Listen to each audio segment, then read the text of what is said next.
ঢাকা উত্তর city corporation DNCC বাড়ি ভাড়া নিয়ন্ত্রণে নতুন নির্দেশিকা জারি করেছে। ২ বছরের আগে বাড়ি ভাড়া বাড়ানো যাবে না এবং ভাড়াটিয়াদের প্রতি মাসের ১০ তারিখের মধ্যেই ভাড়া পরিশোধ করতে হবে। বাড়িওয়ালা মাসিক ভাড়ার লিখিত রসিদ দিতে বাধ্য থাকবেন।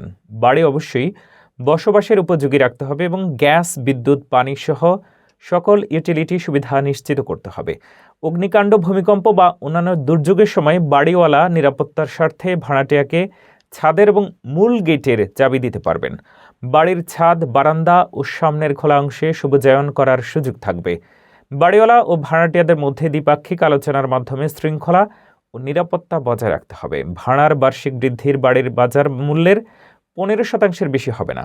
স্থানীয় ওয়ার্ড ভিত্তিক সমিতি সমস্যার সমাধান করবে। এই নির্দেশিকা ভাড়াটিয়াদের অধিকার সুরক্ষিত করবে।